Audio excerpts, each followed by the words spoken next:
Yan na yung ginawa namin, yung spandrel yan. Pininturahan din po namin yan, binugahan namin ng pangsasakyan niya.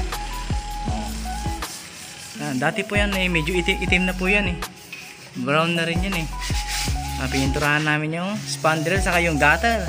Yung gutter kulay gray, yan, dark gray ang ginawa namin dyan. Ayan, luwang ng kanyang terrace sa taas, second floor to yun mo gano'ng kaluwang yung kanyang terrace sa taas.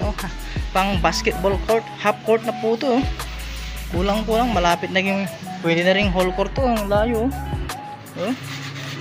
ayan kung gano'ng kaluwang yan guys.